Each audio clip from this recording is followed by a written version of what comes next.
نحمده ونصلي أما بعد فأعوذ بالله من الشيطان الرجيم بسم الله الرحمن الرحيم قال الله تبارك وتعالى في القرآن المجيد والفرقان الحميد إنا نحن نزلنا الذكر وإنا له لحافظون آمنت بالله صدق الله العظيم ببركة إن الله وملائكته يصلون على النبي يا أيها الذين آمنوا صلوا عليه وسلموا تسليما درود پاک پڑھیے الصلاة والسلام عليك يا سيدي يا رسول الله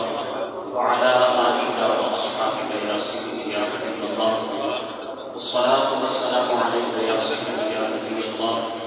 وعلى آلك وأصحابك يا سيدي يا رحمة العالمين. معزز سامعین کرام، حضرت علامہ قاری انصر صاحب اور مفتی راشد صاحب کی حاضری کے بعد یقیناً محفل کو اختتام پذیر ہونا چاہیے تھا، لیکن ان کا حکم ہے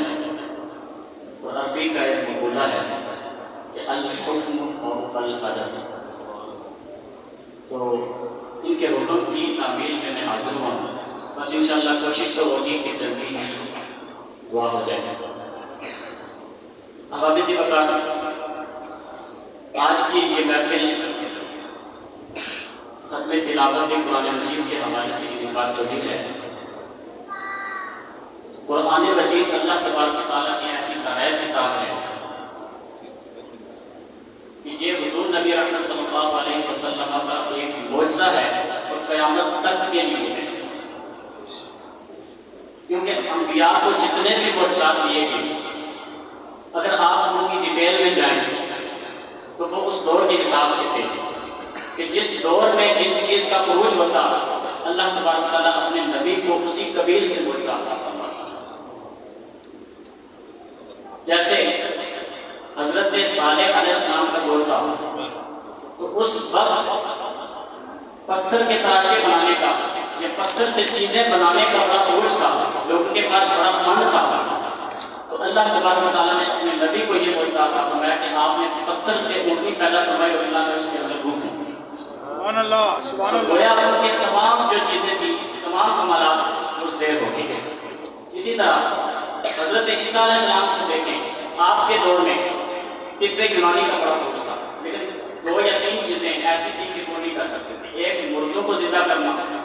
اور ایک عبادت ذات اندھے کو ٹھیک کرنا. یہ علاج ان کے پاس نہیں تھا، لیکن اللہ نے اپنے نبی کو یہ علاج دیا کہ آپ عبادت ذات اندھے کو بھی ٹھیک کرتے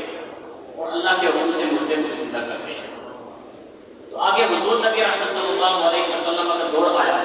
تو آپ کے بہت زیادہ معجزات ہیں،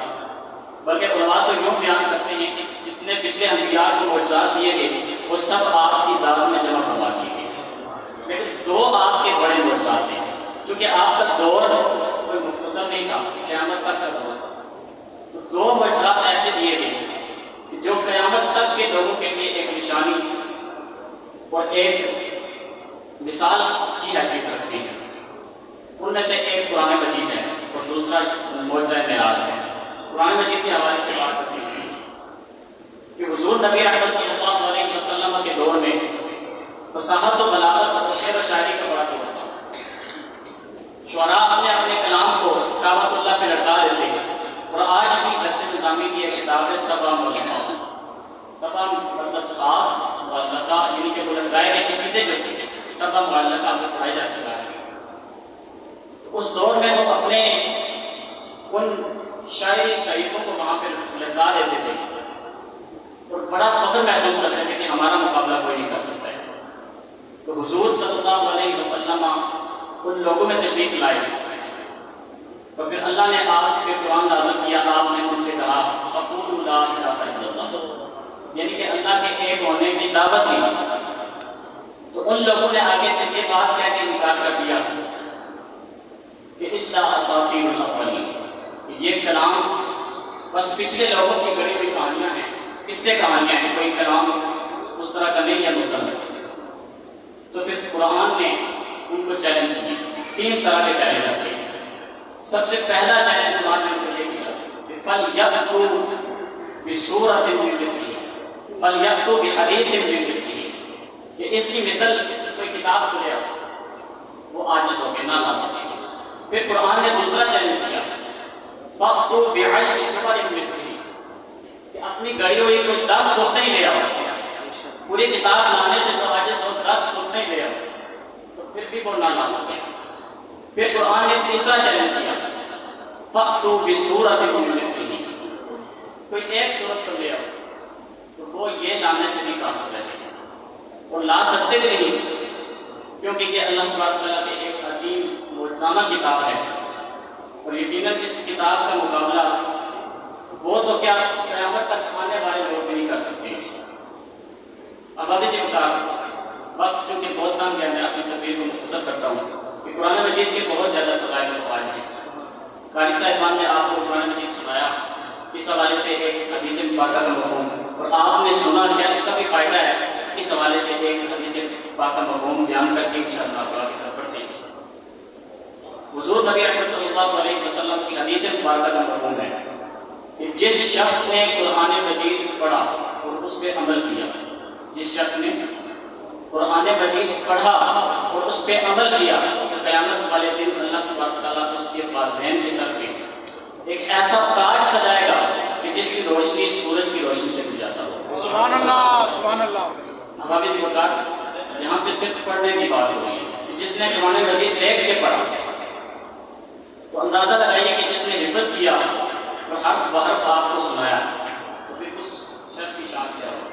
ایک اور روایت میں ہے کہ آپ صلی اللہ علیہ وسلم نے فرمایا کہ قرآن سیکھو اور اس کی تلاوت کیا کرو، قرآن سیکھو اور اس کی تلاوت کیا کرو، کیونکہ یہ قرآن، اس کا ایک حرف پڑھنے سے 10 نیکیاں ملتی ہیں۔ سبحان اللہ۔ اگلے حصے میں آپ نے فرمایا کہ میں یہ نہیں کہتا کہ الف لام میم کے ایک حرف ہے، بلکہ یہ 3 حروف ہیں،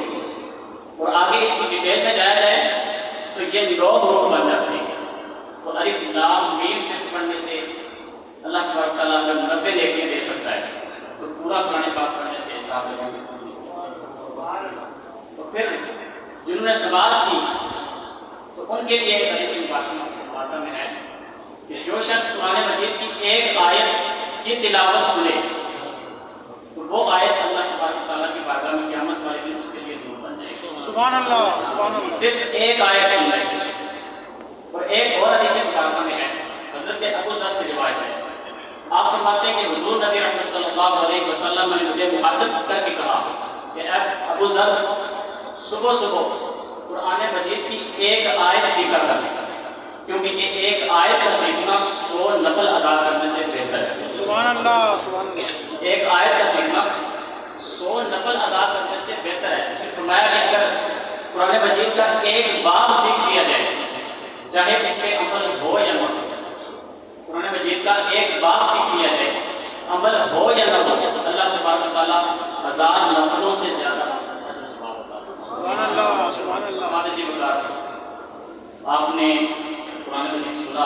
ماشاء اللہ قاری صاحب نے سنایا، اللہ تبارک تعالیٰ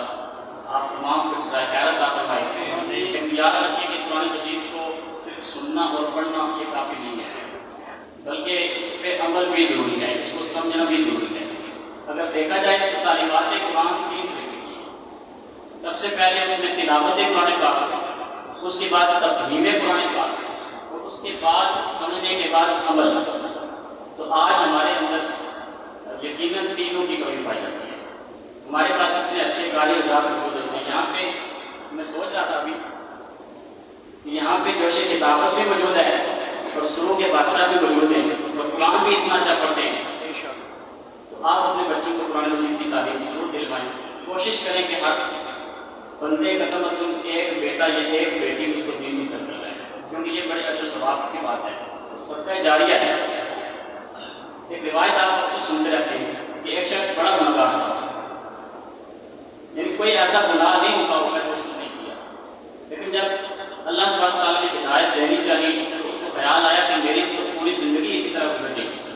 تو آگے اللہ کی بارگاہ میں پیش ہونا ہے، کیا جواب ہے؟ تو اس کی بیوی جب وہ فوت ہونے لگا، قریب المرگ تھا، تو اس کی بیوی حاملہ تھی، تو اس نے اس سے کہا اگر میرے ہاں وہاں بیٹا پیدا ہوا تو اس کو مدرسے میں تعلیم کروانا، اگر میرے وہاں بیٹا پیدا ہوا تو اس کو دین کی تعلیم دلوانی ہے، اس کا انتقال ہو گیا تو اس کے یہاں بیٹا پیدا ہوا، اس کی والدہ نے اس کو مدرسے میں داخل کروایا، اس سے پہلے وہ شخص عذاب میں مبتلا تھا، لیکن جب اس کے بیٹے نے قاری صاحب سے بسم اللہ الرحمن الرحیم پڑھی تو اللہ تعالیٰ نے فرشتوں کو حکم دیا کہ اس سے عذاب کو دور کر، فرشتوں نے عرض کیا کہ العالمین اس کا تو کوئی نیک عمل ہے ہی نہیں ہے، پھر یہ مہربانی کیسے کی؟ تو اللہ تعالیٰ نے کہا کہ اس کا بیٹا زمین پر مجھے الرحمن الرحیم کی سزائیں دے اور میں اس کو عذاب میں مبتلا کروں، یہ میری طرف سبحان اللہ، آپ بھی کوشش کریں اپنے بچوں کو قرآن کی تعلیم دلوائیں، کم از کم ایک بیٹے کو یا ایک بیٹی کو ضرور حافظ قرآن بنائیں، تو آپ کی بخشش کا سبب بنے گا، اللہ توفیق دی، اللہ